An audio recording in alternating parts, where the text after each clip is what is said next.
உலகத்திலேயே பயங்கரமான ஆயுதம் எது? கரிகெட்டு போன நயவஞ்சகரின் நாக்குதான் அது. இதை சீமான் சொல்லும் போது மிக பொருத்தமாக இருந்தது. நண்பர்களே, நான் பாடலை சொல்ல வேண்டியவர் சொல்லுகிறார் இல்லையா? இந்த நூல் என்பது வெறும் ஒரு நூல் இல்லை, பல நூல்களினுடைய தொடர்ச்சி, இன்னும் வரப்போகிற நூல்களினுடைய தொடர்ச்சி. குறித்துக் கொள்ளுங்கள், இந்த நூல்களை அந்த நூல்களால் அடிக்கவே முடியவில்லை, அடிக்கவும் முடியாது. ஒரு திரைப்படத்திலே எப்படி செய்வார் என்றால், பிராமணாள் என்பதை பிராமணர்கள் என்று எழுதி, இதனாள் என்று எழுதிவிட்டு அதை அவர் நின்று நிதானமாக கலைவாணர் படிப்பார். பிராமணர் கள் என்று பிரித்து படிப்பார். பிராமணர் கள் சாப்பிடும் இடம். தனியா சாப்பிடுவானுங்க போல இருக்கு. உண்மை இதழினுடைய முதல் இதழினுடைய அட்டைப்படத்தில் புத்தர் இருப்பார். துக்ளக் இதழின் முதல் இதழின் அட்டைப்படத்தில் 2 கழுதைகள் இருக்கும். யார் யாரை பெரியவர் என்று கருதுகிறார்களோ அவர்களை அவர்கள் அட்டைப்படத்திலே போட்டிருக்கிறார்கள். அவ்வளவுதான். நமக்கு புத்தர் பெரியவர், அவர்களுக்கு கழுதைகள் தான் பெரியவர்.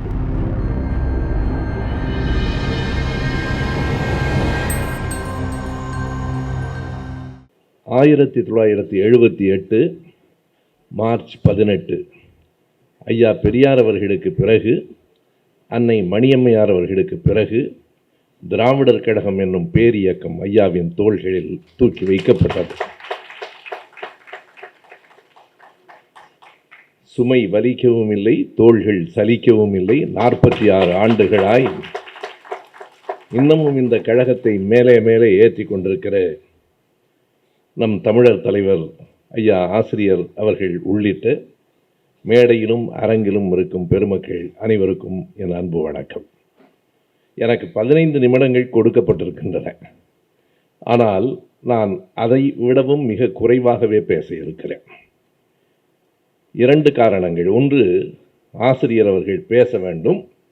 2வது, புத்தகம் பற்றிய எல்லாவற்றையும் 2 எழில்களும் பேசி முடித்து விட்டார்கள். இனிமேல் இவர்களுக்கு முன்னால் பேசிவிட வேண்டும் போல இருக்கிறது. அண்ணன் திருநாவுக்கரசு அவர்கள் நீதி கட்சி வரலாறு எழுதியிருக்கிறார்கள், சுயமரியாதை இயக்க வரலாறு எழுதியிருக்கிறார்கள், திராவிட முன்னேற்ற கழகத்தின் வரலாறு 3 பகுதி எழுதியிருக்கிறார்கள். அண்ணனுக்கு ஒரே ஒரு வேண்டுகோள், நீங்கள் உங்கள் தன் வரலாற்றை எழுதிவிடாதீர்கள். ஒடிவு மறைவில்லாமல் இவ்வளவு வில்லங்கங்களை கொண்டு வந்தால் நாங்கள் என்ன செய்வோம்? நல்லது.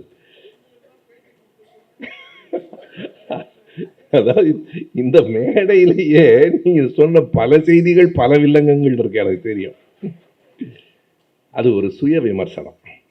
செய்து கொள்வதற்கு நேர்மையும் துணிச்சலும் உள்ள இயக்கங்களால் மட்டும்தான் அது முடியும். சரி, இந்த புத்தகத்திற்குள் என்ன இருக்கிறது என்பதை நண்பர்கள் சொல்லிவிட்டார்கள். இந்த புத்தகம் என்ன செய்கிறது என்பதை மட்டும் ஒரு 5 நிமிடங்களில் நான் பேசுகிறேன். இன்று மதியம் சேலம் மாநாட்டில் ஒரு கட்சி தலைவர் பேசியிருக்கிறார். ஏறத்தாழ 60 ஆண்டுகளாக தமிழ்நாட்டை ஆண்டு கொண்டிருக்கிற இந்த 2 திராவிட கட்சிகளிடமிருந்தும் தமிழ்நாட்டை மீட்க வேண்டும் என்று பேசியிருக்கிறார். முந்தா நாள் வரைக்கும் ஒரு திராவிட கட்சியோடு கூட்டணி பேசியவர். திராவிட கட்சிகளிடமிருந்து மீட்டு விட வேண்டும் என்று பேசியவர் முந்தா நாள் வரைக்கும் கூட்டணி கட்சிகளோடு கூட்டணி மட்டும்தான் பேசினாரா என்று தெரியாது, பேசினார்கள். இப்படி நிறம் மாறுகிறவர்களால் கூட அழிக்க முடியாமல் இந்த இயக்கம் நிலை பெற்றிருக்கிறதே எதனால்? சாதியும் மதமும் சட்டென்று பற்றி கொள்ளும் உணர்ச்சிகள். அறிவு அப்படி இல்லை. அறிவு நிதானமாகத்தான் ஊர்ந்துதான் போகும். சாதியும் மதமும் எத்தனை வேகமாக நம் நாட்டில் பற்றி கொள்கின்றன என்பதை நமக்கு தெரியும். நம் இயக்கத்திற்குள்ளே கூட சின்ன கலங்கல்கள் இருக்கின்றன, வந்து கொண்டிருக்கின்றன, வரும். அதுதான் இயற்கை என்பதையும் அண்ணன் எடுத்து சொன்னார்கள்.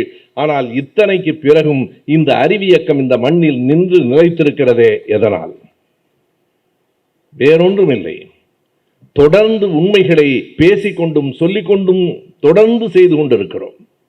இந்த நூல் என்பது வெறும் ஒரு நூல் இல்லை, பல நூல்களினுடைய தொடர்ச்சி, இன்னும் வரப்போகிற நூல்களினுடைய தொடர்ச்சி. குறித்துக் கொள்ளுங்கள், இந்த நூல்களை அந்த நூல்களால் அடிக்கவே முடியவில்லை, அடிக்கவும் முடியாது. காரணம், இந்த நூல்களுக்குள் சொல்லப்பட்டிருப்பவை உண்மைகள், உண்மை வரலாற்று செய்திகள். நான் இந்த புத்தகம் பல போராட்டங்களை சொல்லுகிறது. 2 போராட்டங்களை குறிப்பிடுகிறேன். இன்றைக்கு இந்த நிகழ்வு தற்செயலாகத்தான் இந்த நாளில் குறிக்கப்பட்டிருக்கலாம். ஆனால் மிக குறிப்பாக 2 சொல்ல வேண்டும். நான் பேச தொடங்குகிற போது சொன்னேன், நேற்றைய நாள் நம்முடைய ஆசிரியர் அவர்கள் திராவிடர் கழகத்தின் பொறுப்பை ஏற்றுக்கொண்ட நாள். நாளைய நாளுக்கும் தமிழ்நாட்டின் வரலாற்றில் ஒரு மிகப்பெரிய முக்கியத்துவம் உண்டு. 1941 மார்ச் 20 என்பதை நாம் மறந்துவிட முடியாது. நண்பர்களே, அன்றைக்கு தொடர்வண்டி நிலையங்களில், உணவகங்களில் பிராமணாள் இதராள் என்று பலகைகள் மாட்டப்பட்டிருக்கும். ஒரே உணவுதான், ஒரே காசுதான், கூடுதலாக வாங்குகிறவர்கள் நாம் தான், என்றாலும் பிராமணாள் இதராள் என்று பெயர் பலகைகள் மாட்டப்பட்டிருக்கும். இதை கலைவாணர் அவர்கள் ஒரு திரைப்படத்திலே எப்படி செய்வார் என்றால், பிராமணாள் என்பதை பிராமணர்கள் என்று எழுதி இதராள் என்று எழுதிவிட்டு அதை அவர் நின்று நிதானமாக கலைவாணர் படிப்பார்.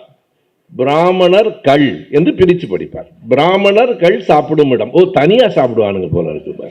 பிராமணாள் இதராள் என்று பிரிப்பதே அடிப்படை மனித உரிமைக்கு எதிரானது. ஒரு உணவகம் பொது இடத்தில் எப்படி நீ பிரிக்கலாம்?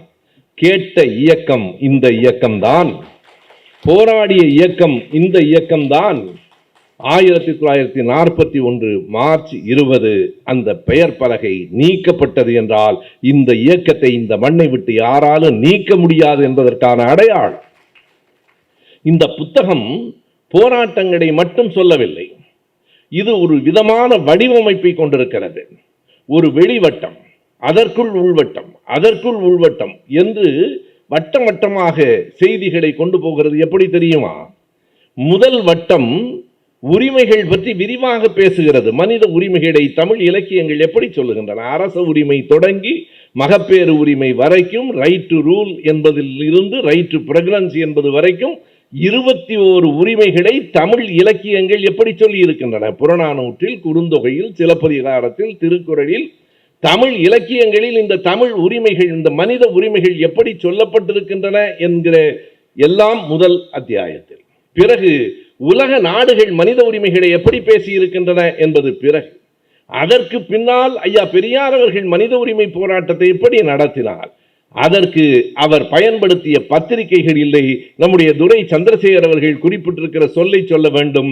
பெரியார் பயன்படுத்திய போர்க்கருவிகள். அவை பத்திரிகைகளா? போர்க்கருவிகள். குடியரசு தொடங்கி பெரியார் பிஞ்சு வரைக்கும் ஒவ்வொரு இதழும் எப்போது தொடங்கப்பட்டது? 1925 வந்த குடியரசு 23 ஐயா பெரியார் பதிவு செய்து விட்டார். 25 வருகிறது. காங்கிரஸ் கட்சியில இருக்கிற போதே பத்திரிகை வந்து விட்டது. பிறகு அதற்கு பிறகு பகுத்தறிவு, ரிவோல்ட், புரட்சி. ஏன் புரட்சி என்று ஒரு பத்திரிகை தொடங்குகிறீர்கள்? குடியரசை நிறுத்தினால் புரட்சி தான் வரும். குடியரசு தடை செய்த பிறகு புரட்சி வருகிறது. ஏன் புரட்சி வருகிறது? குடியரசை நீங்கள் தடுத்தால் புரட்சி தான் வரும். அதற்கு பிறகு 1935 விடுதலை, 70 உண்மை, அதற்கு பின்னால் வருகிறது ரேஷன் லிஸ்ட், பெரியார் பிஞ்சு வரைக்கும் எல்லாவற்றை பற்றிய செய்திகளும் படியுங்கள். நம்முடைய பிள்ளைகளுக்கு எடுத்துக் கொடுங்கள். சந்திரசேகர் இடத்துல கூட சொன்னேன், இந்த அரங்கம் அறிமுகத்துக்கு சரி, ஆனால் இங்கே வந்திருக்கிறவர்கள் எல்லாம் இவற்றை அறிந்தவர்கள். பொதுமக்களிடத்தில் எடுத்து செல்ல வேண்டிய வேலை நம்முடைய வேலை. இவற்றை அடுத்தடுத்து சொல்ல வேண்டும். எனவே அப்படி பெரியார் பயன்படுத்திய போர்க்கருவிகள் என்று எல்லாவற்றையும் அவர் எழுதியிருக்கிறார். 1970 நான் இப்போதுதான் அண்மையில் ஈரோட்டில் பேசுகிற போது கூட ஒரு கூட்டத்தில் சொன்னேன். ஒரு தற்செயலான ஒருங்கிணைவு பாருங்கள். உண்மை இதழும் துக்ளக் இதழும் ஒரே ஆண்டு, ஒரே மாதம், ஒரே நாள் வெளிவந்தன. 1970 ஜனவரி 14. என்ன வேறுபாடு என்றால், உண்மை இதழினுடைய முதல் இதழினுடைய அட்டைப்படத்தில் புத்தர் இருப்பார். துக்ளக் இதழின் முதல் இதழின் அட்டைப்படத்தில் 2 கழுதைகள் இருக்கும். யார் யாரை பெரியவர் என்று கருதுகிறார்களோ அவர்களை அவர்கள் அட்டைப்படத்திலே போட்டிருக்கிறார்கள். அவ்வளவுதான். நமக்கு புத்தர் பெரியவர், அவர்களுக்கு கழுதைகள் தான் பெரியவர்கள். எனவே எல்லா செய்திகளையும் அவர் சொல்லியிருக்கிறார். இன்னொரு போராட்டத்தை நான் சொல்லிவிடுகிறேன். அனைத்து சாதியினரும் அர்ச்சகராவது. அந்த போராட்டம் தான் ஐயா அவர்கள் கடைசியாக கையில் எடுத்த போராட்டம். இதில் என்ன வேறுபாடு? நம்முடைய தலைமை வகிக்கிற கவிஞர் கலி பூங்குன்றன் அவர்கள் சொன்னார்கள், இன்னமும் தமிழ் திராவிடன் எல்லாம் பேசிக் கொண்டிருக்கிறார்கள். பேசட்டும், பேசத்தான் நாமும் அதற்கு விளக்கம் சொல்வதற்கு வாய்ப்பாக இருக்கிறது. அவர்கள் பேசாமல் இருந்தால் நாமும் பேசாமல் வந்து விடுவோம். அண்மையில் இந்த கூட்டத்திற்கு தொடர்பில்லை, சட்டென்று நினைவு வருவதால் சொல்லுகிறேன். நண்பர் சீமான் ஒரு கூட்டத்திலே கலைவாணர் பாட்டை எடுத்து மேற்கோள் காட்டி சொன்னார். உலகத்திலேயே பயங்கரமான ஆயுதம் எது? கலைவாணர் கேட்பார். உலகத்திலேயே பயங்கரமான ஆயுதம் எது? தரிகெட்டு போன நயவஞ்சகரின் நாக்குதான் அது. இதை சீமான் சொல்லும்போது மிக பொருத்தமாக இருந்தது. நண்பர்களே, நான் பாடலை சொல்ல வேண்டியவர் சொல்லுகிறார் இல்லையா? மிக சரியான ஒரு சுய விமர்சனம். எப்படி ஐயா செய்தாரோ அது மாதிரி அதுவும் ஒரு சுய விமர்சனம். அந்த அர்ச்சகர் போராட்டத்தில் என்ன செய்தி இருக்கிறது என்றால், இன்றைக்கும் திராவிடத்தை எதிர்க்கிற தமிழ் தேசிய கட்சிகளும் தமிழ் வழிபாட்டு உரிமைக்காக போராடுகிறார்கள்.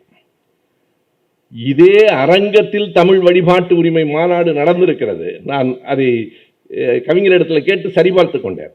கவிஞர் வெறும் துணை தலைவர் மட்டுமல்ல, பல நேரங்களில் போன்றவருக்கு ஆசிரியர். நான் எல்லா நேரத்திலும் ஆசிரியரிடம் சந்தேகம் கேட்க முடியாது. கவிஞரை அவ்வப்போது தொலை செய்து கொண்டிருப்பேன். இந்த வழிபாட்டு உரிமை இந்த அரங்கத்தில் தான் நடந்தது, இந்த அரங்கத்தில் தான் நடந்துச்சு. கி ராமலிங்கனார் தலைமையில் நடந்தது. எதற்காக என்றால், இன்றைக்கு அவர்கள் சொல்லுகிறார்கள், தமிழை வழிபாட்டு மொழியாக, அர்ச்சனை மொழியாக்க வேண்டும் என்று நாங்கள் தான் போராடுகிறோம். திராவிட இயக்கம் என்ன செய்தது? திராவிட இயக்கம் இந்த அரங்கத்திலேயே நடத்திற்று. அது அல்ல செய்தி. தமிழை கருவறைக்குள் நுழைவதற்கு அனுமதிக்க வேண்டும் என்று கேட்டால் நீ தமிழர், தமிழனையும் சேர்த்து கருவறைக்குள் அனுமதிக்க வேண்டும் என்று கேட்டால் நீ திராவிடர். அவ்வளவுதான்.